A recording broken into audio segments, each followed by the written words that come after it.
Okay, good afternoon, student. I'm going to introduce a special method how to improve your speaking knowledge in a short time.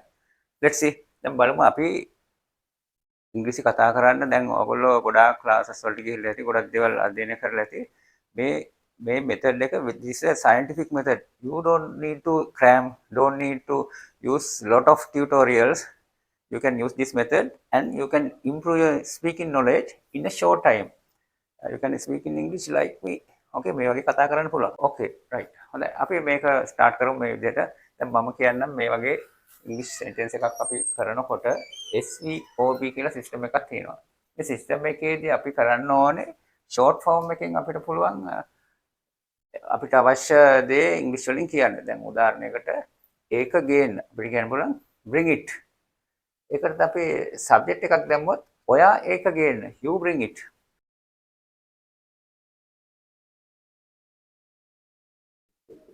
මෙන්න මෙහෙම bring it ඒක ගේන්න අපි මෙහෙම ඇහුවොත් tell me මට කියන්න හරි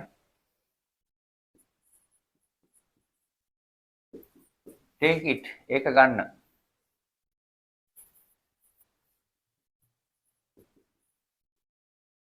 go inside ඇතුළට යන්න එතකොට දැන් මෙතනදී කරන්නේ අපිට තියෙනවා there are four steps ඒ කියන්නේ subject verb object balance මේ හතර use කරන්න ඕනේ ඒක කියන්නේ systematically කරන්න කියන්න ඕනේ sentence එක අපි කියන එක grammatical වෙන්නත් අහන්න එක්කලාට ඒක understand වෙන්නත් හොඳට තේරුම් ගන්නත් මේ system එකට යන්න ඕනේ මේක තමයි හුඟ දෙනෙක් use කරන්නේ දැන් මේ system එකේදී ගොඩක් වෙලාවට අපි කරන්නේ මේ මම පෙන්නුවේ subject කියන්නේ person verb එක තමයි action okay ඒතර object එක තමයි what is done in action එකෙන් කරන්නේ මොකද්ද ඒක තමයි object එක balance එක කියන්නේ ඉතුරු අවසානට තියෙන ටික දැන් මම full sentence එකක් මේක ලිව්වොත් නිකන් example එකක් හැටියට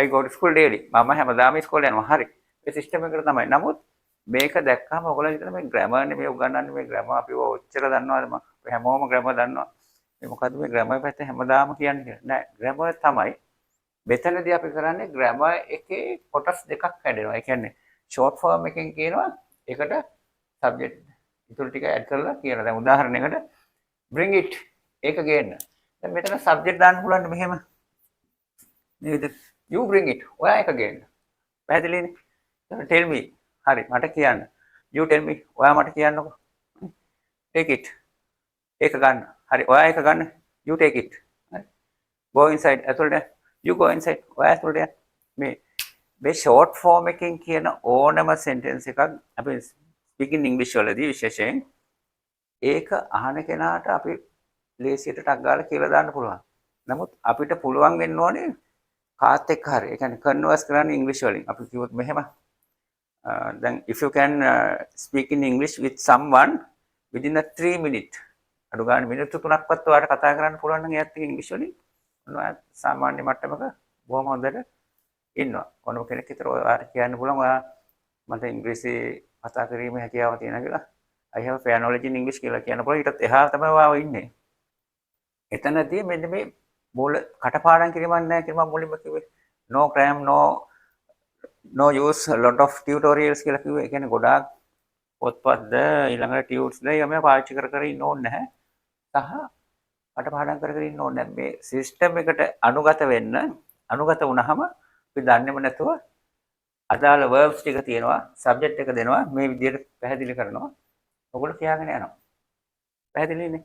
හරි මම දැන් නිකමට අපි මේ method එකේ ඒ කියන්නේ future tense එකයි ඊළඟට අපි කියන්නේ present perfect එකේ පොඩි වාක්‍ය දෙකක් දෙන්න ඒකත් මෙන්න මේ විදිහට ෆෝමියුලා එකක් තියෙනවා ෆෝමියුලා එකේ තේරුම් ගත්තාම අපි දන්නේම නැතුව ඔටෝමැටිකලි ඕනම දෙයක් කියන්න පුළුවන් දැන් මම ඒක එක්සැම්පල් එකක් දෙන්නම් මෙන්න මේ ආකාරයට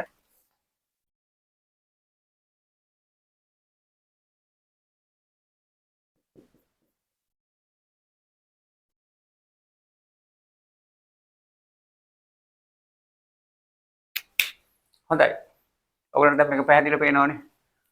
මේ තමයි future tense එකේ subject ඉස්සෙල්ලා දානවා අපි shall හරි will හරි දානවා verb එක දානවා object එක balance එක. The verbs should be used in present tense. present tense එකෙන් තමයි verb එක use වෙන්න ඕනේ. shall සාමාන්‍ය අපි use කරන්නේ I V එක අනිත් ඔක්කොම will එක. මේක බැලුවාම ඕගොල්ලන්ට ඇත්තටම ටිකක් boring වගේ හිතෙනවා මේ formula එකක් දීලා මේ sentence එකක් මේ grammatical ලියන්න කියලා දෙනවනේ මේක කොහොමද අපිට කතාවට එන්නේ කියලා. බොහොම හොඳයි. අන්න බලන්න දැන් මම කියලා දෙන්නම්.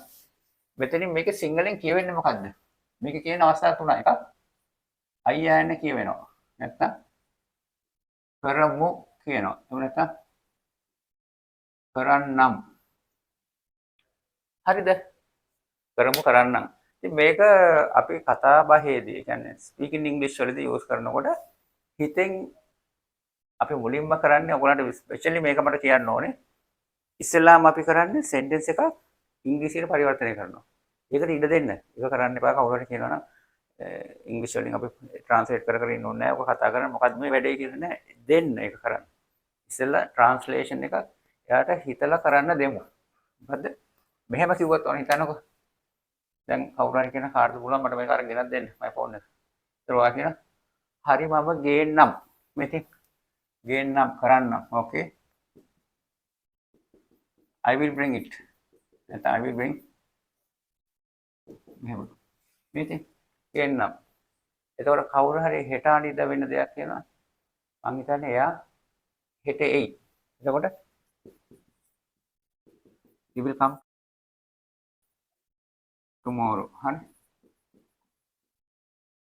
මේ එයි කියන අයියාන තමයි මෙතන කියවනේ. එයා හෙට එයි. අපි බලන්නම් නැත්නම් අපි පටන් ගන්නම්. එතකොට we shall දාන්නත් පුළුවන්. will කරන්නත් පුළුවන්. we shall start. අපි ආරම්භ කරන්න. හරිද? කරන්නම් කරමු. එහෙනම් අපි දැන් යමු කියලා කියන්නේ. shall go now. okay. මෙන්න මේ ආකාරයට we shall go now. එතකොට දැන් අපි මෙතනදී කියන්නේ මම අදහස් කරේ මෙන්න මේ සිංහල තේරුම් තුනට අනුව මෙයාට හැකියාව තියෙනවා අපේ ඕනම sentence එකක් අනාගත කාලෙන් ගෙන හැබැයි මේ යූස් කරාට මේ මෙතඩ් එක හොඳට ඔයාලා මතක තියාගන්න අන්ඩර්ස්ටෑන්ඩ් කරන්න මේ මෙතඩ් එකේදී වෙන්නේ බොහෝ දුරට අපි grammatical පැත්ත තමයි පේන්නේ. නමුත් කතා කරන භාෂාවේ natural විදියට කියන්නේ ගලාගෙන යන flowing කියන්නේ ගලාගෙන යන ආකාරයට අපි කියලා දෙනවා.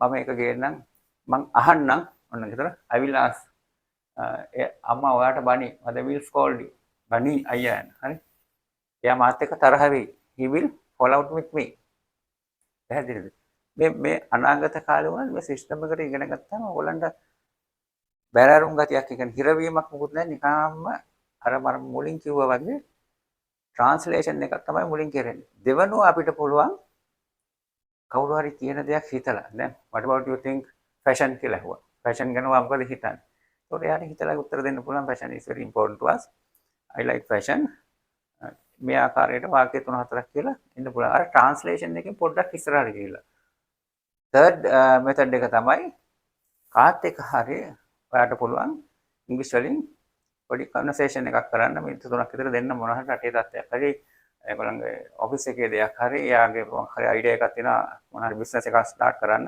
එහෙම හරි කොහේ හරි යාට යන්න ඕනේ කියන හවුස් ස්ටේෂන් එක හරි යන්න ඕනේ මේ පළාත් බලන්න ඕනේ ඒ වගේ දෙයක් මිනිත්තු 3ක් ඇතුළත දෙන්න එකක් කතා කරනවා ඔන්න එතෙන්ට එනවා කියන්නේ අර thinking english කියන්නේ ඉංග්‍රීසියෙන් හිතනවා කියන්නේ අපි අන්න එතෙන්ට ඇවිල්ලා එතකොට අර සිංහලෙන් හිතා ට්‍රාන්ස්ලේෂන් එකක් නෙවෙයි මේ එතෙන්ට එන්න නම් අපි මේ මුලින්ම මේ පෙළ ගැස්මට අනුගත වෙන්න ඕනේ. ඒ කියන්නේ මේක පටන් ගන්න කොහොමද කියලා ඉගෙන ගන්නවා. ඊට පස්සේ මේ සියල්ලම හිතෙන් සිංහල පැත්ත අමතක වෙලා ඉංග්‍රීසි විදියට අවශ්‍ය vocabulary එකත් එක්ක වචන ලිට ගලාගෙන යනවා. ඕක තමයි අපි ඇත්තටම ළමයින්ට මේ උගන්වන්නේ. මම මේකේ උගලන්ට has have කියන එක perfect එකකිනුත් එක පොඩි උදාහරණයක් දෙන්නම්.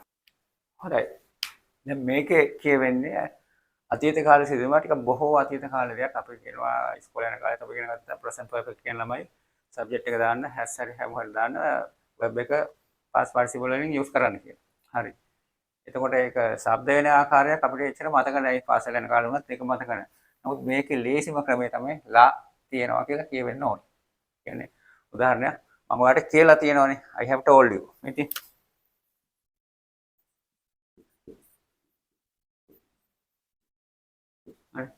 ඒ වගේම කාට හරි කවුරු හරි ඔයා මට බැනලා තියෙනවා. ඔයා මට බැනලා තියෙනවා. එතකොට you have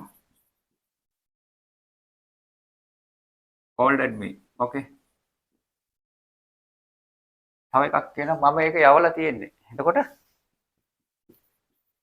I have sent it. ඔන්න ඔහොම එනවා. ලා තියෙන්නේ, කරලා තියෙන්නේ, ගිහිලා තියෙන්නේ, ඇවිල්ලා තියෙන්නේ. මං ඔය කතාව අහලා තියෙනවා. අපි එහෙමත් කියනවා. ඒතර ඔය කතාව අහලා තියෙනවා. I have heard this story. නැත්නම්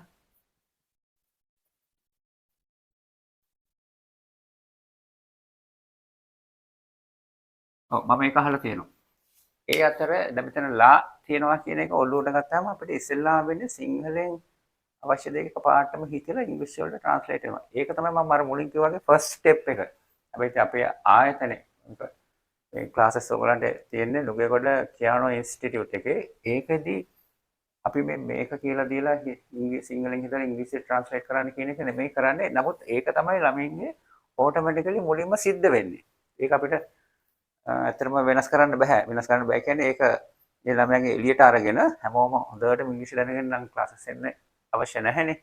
එතකොට අපි කරන්නේ මෙන්න මේ මුලින්ම ඔළුවේ තියෙන දේ පැහැදිලි කරලා ඊට පස්සේ සිංහලෙන් හිතන එක අමතක කරලා ඉංග්‍රීසි වලින්ම මෙයා එළියට දානවා. ඉස්සෙල්ලාම කවුරු හරි ළමයෙක් අලුතෙන් සිංහල ඉගෙන ගත්ත එක්කදී ඉංග්‍රීසි භාෂාව ඉගෙන ගන්නකොට අපි පිටරටක වුණා ජපාන් එක්කෙනෙක් ඉංග්‍රීසි ඉගෙන ගන්නවා නම් කියන්නේ ෆ්‍රෙන්ච් නැතුව එයා ඉංග්‍රීසි වලට හැරෙනවා නම් ජර්මන් එක්කෙනෙක් ඉගෙන ගන්න මේගොල්ලන්ටත් අර තමන්ගේ භාෂාවෙන් හිතලා කියනවා කියන එක මුලදී එනවා. මෙතනදී මම අදහස් කරේ අපිට ටිකක් පහසුවක් තියෙනවා. මොකද අපි පුංචි කාලේ ඉඳන් ඉංග්‍රීසි භාෂාව ඉගෙනගෙන ආපු නිසා. දැන් ඔයාලා කරන්න ඕනේ මේ කියානෝ ඉංග්‍රීසි ඇකඩමි කියලා මේකේ ඉන්ටර්නෙට් එන්න රෙජිස්ටර් වෙන්න මේ ලින්ක් එක බලන්න මේක කරන විදිහ බලන්න. ඔයගලන්ට වැටහෙනවා නම් මේ සිංහලත් මිශ්‍ර කරගෙන. ඕකේ. ඉංග්‍රීසි වලින් මේ ක්ලාසස් කරන්නේ වැටෙන ආකාරයට තේරුම් ගන්න පුළුවන් නම් ඔයගලන්ට මේ පාඩම් මාලාව ඔයගොල්ලෝ අපිට ජොයින් වෙන්න කිසිම බයක් වෙන්න එපා. බයක් වෙන්න දෙයක් නැහැ. ඇත්තටම ඉංග්‍රීසියෙන් කතා කරන්න එළියට යවන ටීම් එකක් තමයි අපි නිතරම කරන්නේ. ටීම් එක අපිත් එක්ක කතා කරන්නේ මම වගේ ප්‍රසන්ටේෂන් එකක් ඔයගොල්ලෝ අවසානයේ කරනවා. ඒකත් ඉංග්‍රීසි වලින්මයි කරන්නේ. ඔයාලට තේරෙනවා ඕනම දෙයකට අපිට උත්තර දෙන්න පුළුවන්, කතා කරන්න පුළුවන් සහ සියල්ලම නිවැරදිව ඉෂ්ට කරන්න පුළුවන් කියලා. ඒකට මේ හඳුන්වා දෙන අපි යානු ඉංග්‍රීසි ඇකඩමි එකෙන් කරන කෝස් එකට නම් ඔයගොල්ලන්ට සම්බන්ධ වෙන්න වෙනවා. මේකෙදි නිර්මුල්ව ළමයා ලව්වම සියල්ලම කරනවා. එකකින් අදහස් කරන්නේ ඔයගොල්ලෝ ආපු දවසේම අද මේක ඔයා ඉංග්‍රීසි වලින් ප්‍රසන්ටේෂන් එකක් දෙන්න කියලා. එහෙම නෙමෙයි. මේ සිස්ටම් එක කියලා දුන්නා, වොකැබියුලරි එක දුන්නා. ළමයා අනුගත කරා. අපි බැලුවා එයා ඒක ක්‍රමානුකූලව එතෙන්ට ඇවිල්ලාද කියලා. ඒ අතරෙම එයාගෙම උත්තර ගන්නවා. වර්ධින තැන් එයාට පේනවා, අපිට පේනවා. ඒක පැහැදිලි කරනවා. දන්නේම නැතුව කිසිම කටපාඩම් කිරීමක් නැතුව ටියුට්ස් මිටි ගණන් තියාගෙන රැය තිස්සේ නිදි මරාගෙන බල බලා ඉන්න ඕනේ නැතුව අවශ්‍ය දේ කියන්න හැකියාව ලැබෙනවා. ඔන්න ඔය විදිහට තමයි අපි ස්පීකින් ඉංග්‍රීසි එක ඔයගොල්ලන්ගේ ඉම්ප්‍රූව් කරන්නේ. ඒ කියන්නේ මේ ක්‍රමවේදය හරහා ඔයාලටම ඒක නැචරලි ඇඟට වැදෙන්න දීලා ඕගොල්ලෝම හිතලා මුලදී කතා කරත් දෙවෙනි වර ඉංග්‍රීසි වලින් කතා කරනකොට හිත හිතා ඉන්න නිකම්ම ඉංග්‍රීසි වචන ටිකයි වොකැබියුලරි එකයි යූස් කරලා ඕන මේ මම සිංහල මෙච්චර කතා කරා වගේ ඔයගොල්ලන්ට ඒ විදිහට කතා කරන්න පුළුවන්. ඒ අවස්ථාව තමයි අපි අපේ අලුත්ම ඉංග්‍රීසි කෝස් එකෙන් කරන්න ලෑස්ති වෙන්නේ. බොහොම ස්තුතියි. Thank you very much.